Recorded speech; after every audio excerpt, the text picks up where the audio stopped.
توقف اول اقترب فرصه للايطاليات مع بدايه الجوله الثانيه. لا تصدق هي اليوم رقم 15 انا ماريا سيرتوريني لاعبة روما كذلك. هنا فرصه حذري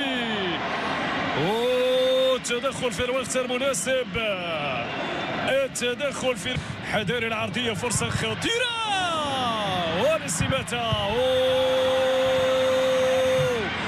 وعلى باراد وعلى باراد تظهر لهم خديجه رميشي وقبلها تلعب ركله ركنيه ايطاليه. فرصه من جديد حذري من جانب المنتخب الايطالي. كره ايطاليه من جديد حذري لكن متابعه من طرف خديجه رميش.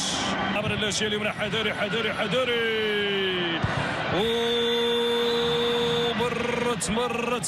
مرت بحث عن العرضيه حذري. خروج الحارسه تدخل خديجه رميشي هنا من وسط خير ظهور